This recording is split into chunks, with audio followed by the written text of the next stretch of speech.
நான் உன்னை எவ்வளோ லவ் பண்ணுறேன்னு தெரியுமா? எவ்வளோ போயிடுவான். எவ்வளோன்னு கேட்டாலே போயிடுவான். சொல்ல தெரியாது. நான் உனக்கு நட்சத்திரங்களிலிருந்து அப்படி அள்ளி எடுத்து வந்து நட்சத்திரங்களை உன் கையில் கொடுப்பேன். ஃபோனுக்கு ரீசார்ஜ் பண்ணு. அது ஆண் பெண் 2 பேரும் கேட்டுக்கிறாங்கன்னு வச்சுக்கோங்களேன். ஐயோ இந்த ஃபோன் உடனே பக்குன்னு இருக்குதுங்க. கல்யாணம் பண்ணுறதுக்கு நீ ஜாதகம்லாம் வேணாம். பொண்ணு பாருங்க, பையனை பாருங்க, அவன் ஃபோனை இவன்கிட்ட ஒரு 3 நாள், இவன் ஃபோனை அவன்கிட்ட ஒரு 3 நாள், கல்யாணம் நடந்துடும். அவ்வளோ கள்ளத்தனம். நான் சொன்னா என் வீட்டுக்காரிக்கு ஒன்றுமே புரிய மாட்டேங்குது. சொல்ல முதல்ல இல்லை மேடம், புரியாது மேடம்.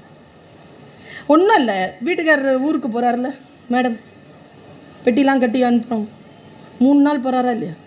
திரும்பி வந்து என்ன நடந்துச்சுன்னு கேளுங்களேன், சொல்கிறாரான்னு பார்ப்போம். சொல்ல மாட்டேன். சொன்னால் புரியாது மேடம், நானே டென்ஷனில் வரேன், எங்களை பஸ் ஏற்றி விடுங்க.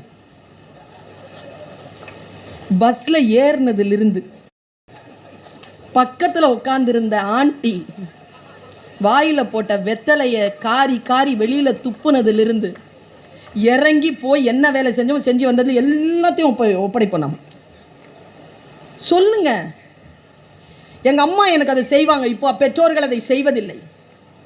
யாராவது பெரியவங்க வந்தான்னா பிடிச்சிட்டு அப்படியே போய் கொடுத்துருவாங்க அவங்ககிட்ட. புத்தி சொல்லுங்க, ஏதாவது புத்தி சொல்லு. சொல்லியிருக்காங்களா? என்னை அடிக்கடி கொண்டு போய் விட்டுருக்காங்க. புத்தி சொல்லு.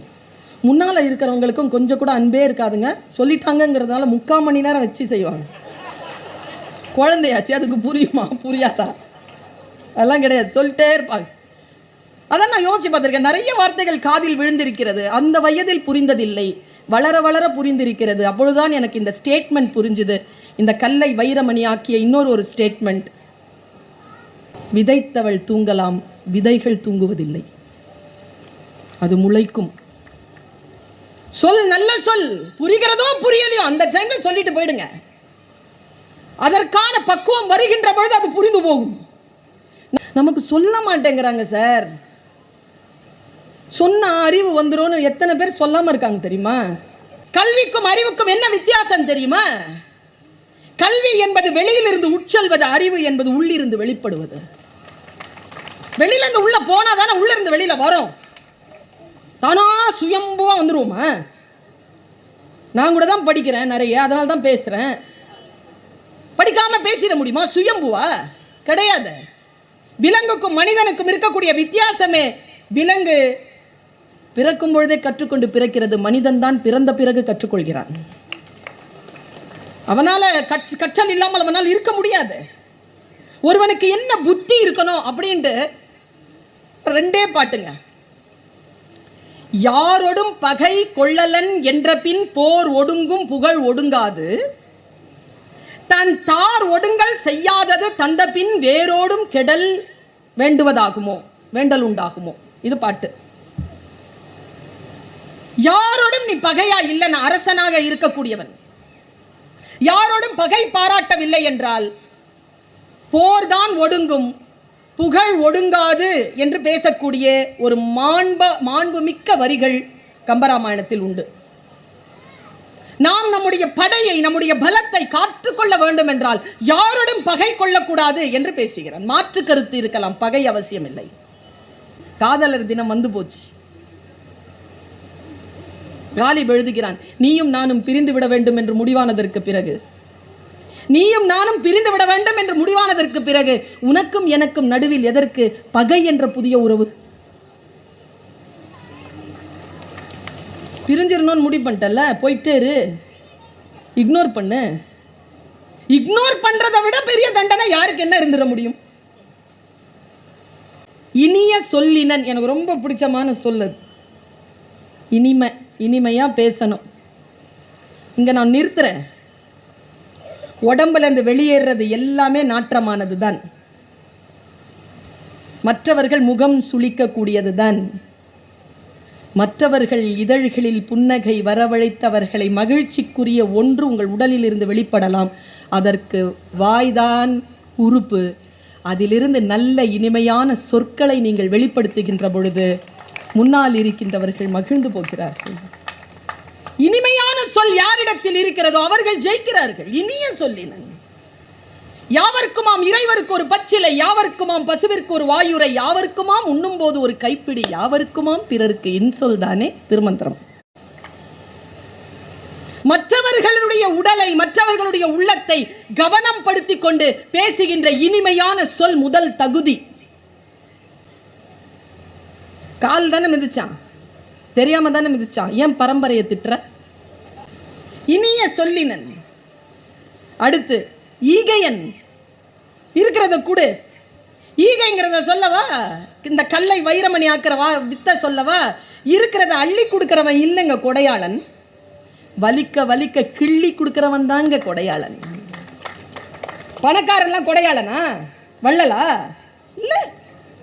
மனம் இருக்கணும்.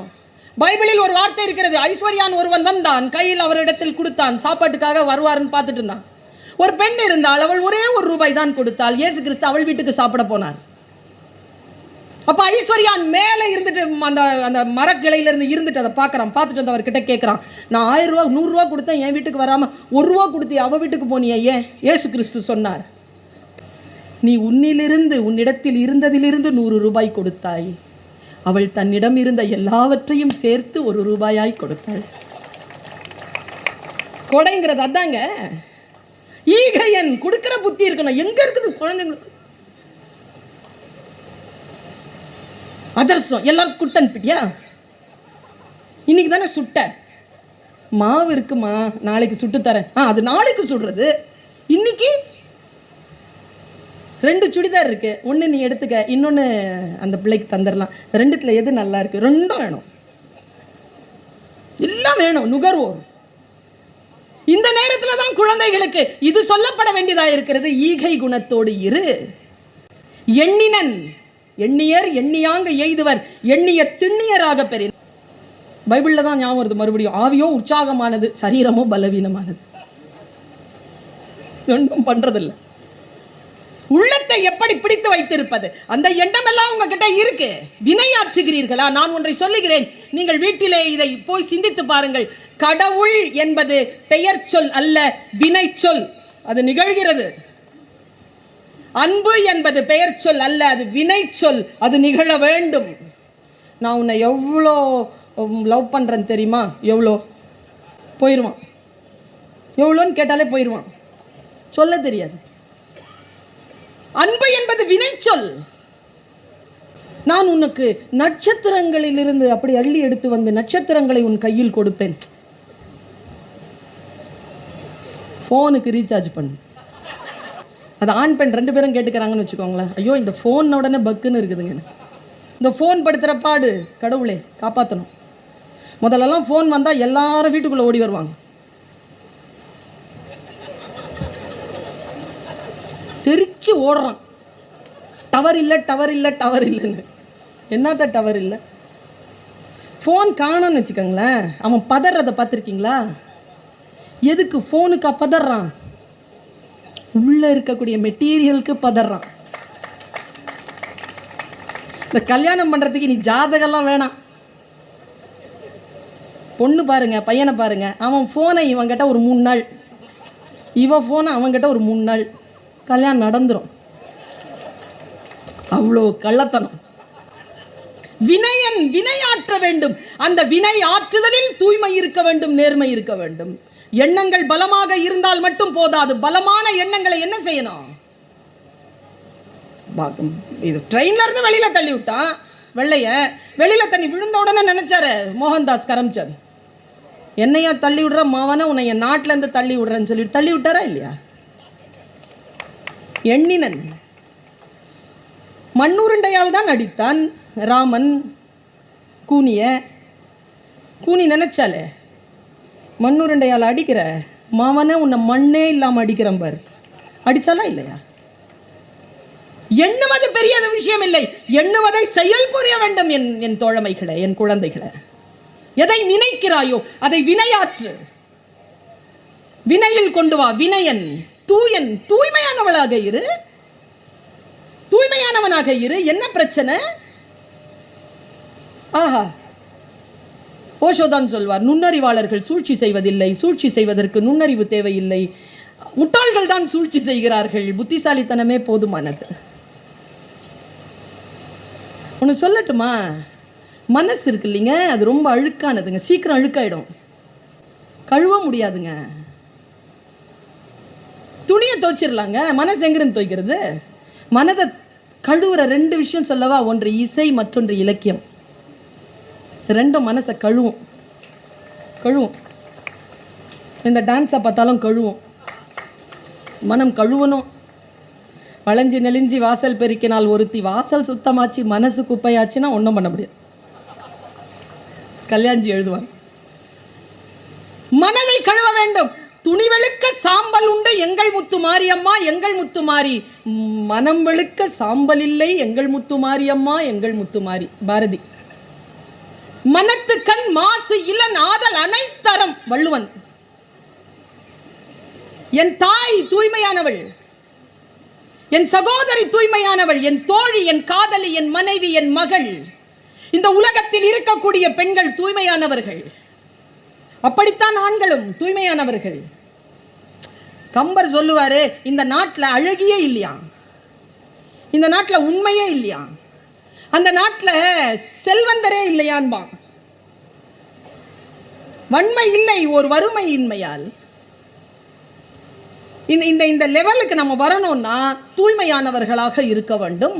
தூயன் விழுமியன். வேல்யூஸ் எங்க இருக்க? வேல்யூ முதல்லலாம் நாங்கள் டீச்சருங்க ஏதாவது வெயிட்டை தூக்கிட்டு வந்தால் டக்குன்னு வெயிட்டை கையில் எடுத்துப்போங்க. பஸ்ஸில் டீச்சர் வந்தால் இடம் கொடுப்போங்க. இன்னைக்கு திரும்பிக்குதுங்க, எழுந்திருக்கணுமேங்கிறதுனால திரும்பிக்கிறாங்க சார். போலீஸ்காரர் வந்திருக்கிறதுனால ஒரு விஷயத்த சொல்லிடுறேன். டீச்சர்கிட்ட ஒரு குச்சி கொடுத்து வச்சுருந்தாங்க சார். அந்த குச்சி ஒன்று இருக்குமா இல்லையா, வெளுத்துறாங்க. அது பிடுங்கிட்டாங்க ஒரு 15 வருஷமா. அது இப்போ உங்ககிட்ட இருக்குது. ஒழுங்கா எங்ககிட்டயே இருந்திருந்தா உங்ககிட்ட போயிருக்காது.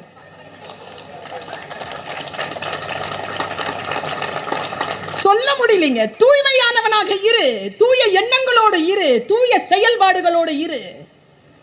பொய் சொன்னா ஞாபகம் வச்சிருக்கணும் பாப்பா, உண்மை சொன்னா ஞாபகம் வச்சிருக்க வேண்டிய அவசியம் இல்லை.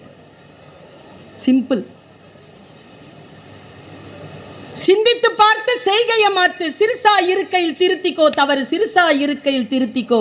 தெரிஞ்சும் தெரியாம நடந்திருந்தா அது திரும்பவும் வராம பார்த்துக்கோ. அவ்வளவுதான் தூய்மைக்கான விளக்கம். தூய்மையான மனம், அமைதியாக இருக்கின்ற மனம்தான் தூய்மையாக இருக்கும் மனம். அமைதியா இருக்கா மனசு? மனம் எங்கே அடங்கி இருக்கிறதோ அந்த மனம் குரு. மனம் எங்கே தூய்மையாக இருக்கும் என்றால் அமைதியாக இருக்கக்கூடிய மனதில் தூய்மை குடிகொள்ளும். ஆர்ப்பரிக்கக்கூடிய மனம் அழுக்குகளை சேர்த்துக் கொள்ளும். மன அமைதி பெறுங்கள். தூய்மையானவனாக இரு. அடுத்து சொல்றார் பாருங்க, வென்றியன். நல்லா தெரிஞ்சுக்கோங்க. விழுமியன், விழுமியங்கள் வேல்யூஸ் வச்சுட்டு அறம் செய்ய விரும்பு. அப்புறமா செஞ்சுக்கலாம், முதல்ல விரும்பு. வேல்யூஸ் இருக்கட்டும். பெரியவர்களுக்கு மரியாதை செய். மற்றவர்களுக்கு முன்னால் உன்னை நீயே புகழ்ந்து கொள்ளாத. மற்றவர்களுடைய காரியங்களை மதி. வாழ்க்கை என்பது அழகானது, இதை புரிந்து கொள். வாழ்க்கையில் சில விழுமியங்களோடு இருப்பது, சில நேர்த்தியான நேர்மையான எண்ணங்களோடு இருப்பது, செயல்பாடுகளோடு இருப்பது வேல்யூஸ். தமிழர்களுக்கு என்று வேல்யூஸ் உண்டுங்க. நாம் வேல்யூ அடிப்படையில் தான், விழுமியங்களின் அடிப்படையில் தான் வாழக்கூடியவர்கள். நீங்கள் வெளிநாட்டுக்கு போய் பாருங்க, தமிழை உருண்டடிச்சு சொல்லி கொடுக்குறாங்க குழந்தைகளுக்கு. தமிழில் அம்மா அப்பா என்று அழைக்கக்கூடிய குழந்தைகள், இப்பொழுது அழைக்கக்கூடிய குழந்தைகள், இந்த Z ஜெனரேஷன்ல டடா மம்மா என்று அழைக்காமல் அம்மா அப்பா என்று வாய் நிறைய அழைக்கக்கூடிய அந்த பெற்றோர்களுக்கு நான் வாழ்த்துக்களை சொல்லிக் கொள்கிறேன். ஏனென்றால் உங்களை அந்த அம்மா அப்பா என்று அழைக்கக்கூடிய குழந்தைகள் முதியோர் இல்லத்தில் விடமாட்டார்கள். விழுமியத்தோடு வளர்த்துருங்க. விழுமியம் தேவைப்படுகிறது நமக்கு. வென்றியன், சாபாஷ். எனக்கு தோக்கிற பிள்ளைங்களை பிடிக்காது, அதனால ஃபர்ஸ்ட் மார்க் வாங்குற பிள்ளைய பிடிக்கும்னு நினைக்காத. ஃபர்ஸ்ட் மார்க் வாங்குற பிள்ளையையும் பிடிக்காது, தோக்கிற பிள்ளையும் பிடிக்காது. ஃபர்ஸ்ட் மார்க் வாங்குறவனை ஜெயிக்கிற பிள்ளை பிடிக்கும். என் கிளாஸில் ஒன்று 98 வாங்கிட்டு அழுவுது. இன்னொன்று பக்கத்தில் 2 சிரிக்குது. இவளுக்கு 98 வாங்கிட்டு அழக்கூடாதுன்னு தெரியல. இந்த பொண்ணுக்கு 2 மார்க் வாங்கிட்டு சிரிக்க கூடாதுன்னு தெரியல. 2 என் கிளாஸ்ல தான் இருக்குது. இது அழுதுட்டு சொல்லுது, 98 வாங்கியிருக்காங்க எங்க அம்மா அடி. கேட்க எல்லாம் அது சொல்லுது, ஏய் லூஸு, எதுக்கு அழுவுற? 2 மார்க் தானே, என்கிட்ட இருக்குன்னு சொல்லு. என்ன பண்ணுவீங்க? இத வெற்றி பெறவில்லை என்றால் உடனே போய் பெரிய பெரிய முடிவுகளுக்கு உட்படுகிறீர்கள். நான் ஒன்று சொல்லுகிறேன், என் இளைய சமுதாயமே, கீழே விழுவது அல்ல தோல்வி, எழ மறுப்பதுதான் தோல்வி. கீழே விழுந்தா கூட பாக்ஸிங் பார்த்திருக்கியா, கீழே விழுந்துருவாங்க, நாக் அவுட்டு, ஒன்றும் தெரியாது. மறுபடியும் ரெஃப்ரி வந்து சொல்வார், 1 2 3 4 5 6 7 8 9 10 வாய்ப்பு கொடுக்கும் வாழ்க்கை. அப்போவா எழுந்திருக்கலனா தான் மரணம். விழுந்தே கிடப்பதுதான். எழு, வாய்ப்புகள் எது வந்தாலும் எழுந்து நில். நீ முடியாது என்று சொல்வதை எவனோ ஒருவன் செய்து கொண்டுதான் இருக்கிறான். உனக்கு முன்னாலே செய்ய ஆரம்பிச்சுட்டான். உன்னுடைய காம்படிஷன் உன் கிளாஸ்ல இல்ல, உன் வீட்டில் இல்ல. தயவு செஞ்சு பார்த்துக்க. நியாயமான நீதியான எண்ணம் படைத்து இந்த 8 குணங்களையும் படைத்திருக்கின்றவன் தான் என்று சொல்கிறார். ராமாயணத்துல 4 அண்ணன் தம்பிங்க இல்லப்பா, அப்படிதானே? சரியா சொல்றேனா? ராமன், பரதன், லக்ஷ்மணன், சத்ருக்னன். எனக்கு இந்த 3 பேர் பத்தி தெரியும், நிறைய படிச்சிருக்கேன். சத்ருக்னன் பத்தி படிக்கவே இல்லப்பா நான். 12,000 பாட்டுல சத்ருக்னன் இல்லை, சும்மா அங்கங்க வருது, ஒரு வார்த்தை வருது. சத்ருக்னன் அப்படிங்கிற சொல்லுக்கு என்ன அர்த்தம்? நான் ஒருத்தர்கிட்ட கேட்டேன். சத்ருனா பகை, க்னன் என்றால் அழித்தவன், பகை அழித்தவன். ஆனால் அவன் எந்த போர்லையும் ஈடுபட்டதா சரித்திரம் இல்லை. அப்படி என்றால் சத்ருக்னன் என்பதற்கான பொருள் என்ன என்ற வியாக்கியானம் கேட்டபொழுது பெரியவர்கள் ஒரு வார்த்தையை சொன்னார்கள். நான் அப்படியே கடத்தி விட்டு போகிறேன், ஆசீர்வாதம் கொண்டவர்கள் புரிந்து கொள்ளுங்கள். ஒவ்வொரு பிறப்பிற்கும் ஒரு நோக்கம் இருக்கிறது. எல்லோருக்கும் ஒரு நோக்கம் இருக்கிறது. எனக்கு ஒரு நோக்கம் இருக்கிறது. சத்ருக்னனுக்கு என்ன நோக்கம் தெரியுமா? பரதனுக்கு நிழலா இருக்கணுங்கிறது அவனுடைய பிறப்பினுடைய நோக்கம். அதான் நோக்கம். சரி, பரதன் என்ன மாதிரி இருப்பான்? சுமாரா. ராமன் வந்து நர்த்தகி நட்ராஜ் மாதிரி சூப்பரா இருப்பான். ஏன் கூட இருக்கணுமா, அவங்க கூட இருக்கணும்னா அவங்களுடைய சௌந்தரியம் நம்மளை வசீகரிச்சிடும். சரியா? ராமனுடைய சௌந்தரியம் பயங்கரமா இருக்குமாங்க, வசீகரிக்குமா, அப்படி வசீகரிக்குமா அந்த சௌந்தரியம். ஆனால் அந்த சௌந்தரியத்தை பக்கத்தில் நீ போயிட்டனா நீ உன் பிறப்பின் நோக்கம் உனக்கு விடுபட்டு போயிடும். நீ பரதனோட இருக்க முடியாது. சத்ருக்னன் இந்த உலகமே, இந்த உலகத்தினுடைய அனைத்து ஆன்மாக்களும் போய் மண்டியிடக்கூடிய ராமன் என்கின்ற சௌந்தரியம் என்பது தன் வாழ்க்கைக்கு பகை என்பதனால் அதை வென்றவன் என்பதற்காக அவனுக்கு சத்ருக்னன் பேர். எல்லாருக்கும் நல்லவங்க தான். அமுதால் செய்த நஞ்சு சில பேருக்கு தான் அது அமுது, பல பேருக்கு நஞ்சு. அமுதம் என்றால் நீ சாப்பிடலாம், நஞ்சு என்றால் சீதை ராமனுக்குத்தான் அமுது, ராவணனுக்கு நஞ்சு. அதனால்தான் அஞ்சினேன் அஞ்சினேன் அச்சீதை எனும் அமுதால் செய்த நஞ்சினால் நாளை இலங்கை வேந்தன் இத்தகைய நன்றோங்கிற மண்டோதரி. நம் பிறப்பினுடைய நோக்கை, நம்முடைய இலக்கை அழிக்கக்கூடிய எதுவுமே நமக்கு சத்ரு என்பதனை நாம் புரிந்து கொள்ள வேண்டும். பிளேலிஸ்ட்னு போட்டா லதா மங்கேஷ்கர் பிளேலிஸ்ட்னு வருது, ஏஆர் ரஹ்மான் பிளேலிஸ்ட்னு வருது. சரியா? இளையராஜா பிளேலிஸ்ட்னு வருது. யுவன் சங்கர் ராஜாவுக்கு மட்டும் ட்ரக்ஸ்னு வருதுங்க. போதையம் அவனுடைய பாட்டு ட்ரக்ஸ்னு வருது சார். அவ்வளவு போதையம். நான் யோசிச்சு பார்க்கிறேன், எது எது அவர்களை எல்லாம் இப்படி இயக்குகிறது? எது? இந்த ஃபயர் இருக்கே, ஒரு படம் எடுக்கிறாங்க, ஒரு பாட்டு பாடுறாங்க, ஒரு சமையல் செய்யறாங்க, ஒரு டான்ஸ் ஆடுறாங்க, அப்படி ஃபயர் இருக்குது அவங்க கிட்ட. மற்றவங்க எல்லாம் கன்சியூமர்ஸாக தானே இருக்கிறோம். அது என்ன ஃபயர்? அது எப்படி நான் உங்ககிட்ட கடத்துறது? நான் ஒரு வார்த்தை சொல்றேன், we are all unique. 600 கோடி மக்கள்லையும் உங்ககிட்ட தான் இந்த முடி, தலைமுடி உங்ககிட்ட தான் இருக்கு. உங்க தலைமுடி, உங்க கண்ணு உங்ககிட்ட மட்டும்தான் இருக்கு, அது அடுத்தவங்கிட்ட இல்லை. எல்லாம் ஃப்ரீயா கிடைச்சிருக்கு உங்களுக்கு. நீங்க யூனிக். இறைவன் பூமியில் குப்பைகளை எறிவதில்லை. we are all unique people. இப்போ மார்ட்டின் நவரத்னம் உங்ககிட்ட கேட்கிறாரு, 43 வயசாயிருச்சு உனக்கு, தோக்க மாட்டேங்கிற, பெரிய பெரிய இதெல்லாம் ஜெயிக்கிற, என்ன மேட்டர்னா உடனே அந்த அம்மா தந்த பதில் தாங்க உங்க எல்லாருக்குமே இந்த கல்லை வைரமணி ஆக்கின்ற அற்புதமான சொல். அவ சொல்றா, நான் என்னுடைய கோர்ட்டுக்கு வந்து நிற்கும் போது, என் கையில நான் ராக்கெட் எடுக்கும் போது, என்னை நோக்கி பாய்ந்து வரும் பந்திடத்தில் என் வயதை நான் சொல்வதில்லை. அவ்வளவுதான். என்னுடைய கோர்ட் அப்படிங்கிறது இது கிடையாதுங்க. இந்த லிமிட்டேஷன் கிடையாது. என்னுடைய கோர்ட் அப்படிங்கிறது இந்த கண்ணின் ஓரத்திற்கும் இந்த கண்ணின் ஓரத்திற்கும் மத்தியில் தான் இருக்கிறதுங்கிறான். என்ன கான்சென்ட்ரேஷன் அது! நீங்க பார்த்திருக்கிறீங்களா? இந்த போல் வால்ட் இருக்குல்ல, உயரம் தாண்டுதல், கையில் அவன் அந்த அந்த கொம்பை கொண்டு வருவான், கொண்டு வந்துட்டு இப்படி பண்ணிட்டு காலை அப்படியே அடிச்சுட்டு இப்படி பார்ப்பான் பாருங்க. அங்கேயே ஃப்ரீஸ் பண்ணுங்க அந்த காட்சிங்கிற, நான் ஃப்ரீஸ் பண்ணி கிராஃப் போடுங்க.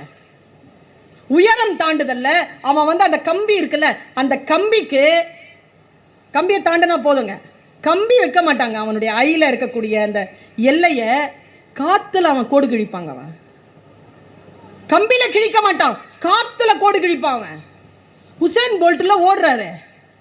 உசேன் போல்ட் கடைசியா ஓடி வந்த அந்த காட்சியை, அந்த வேர்ல்டு ரெக்கார்டை போட்டு பாருங்க. அவன் கண்ணு எதை பார்க்குதுன்ட்டு. நாமெல்லாம் யாரை பார்ப்போம் தெரியுமா? பக்கத்துல தான் பார்க்கறது. உசேன் போல்ட் வேர்ல்டு ரெக்கார்ட் பண்ணதுக்கு காரணம் அவன் பக்கத்துல பார்க்க மாட்டான், அவன் டைம் போர்டை பார்ப்பான்.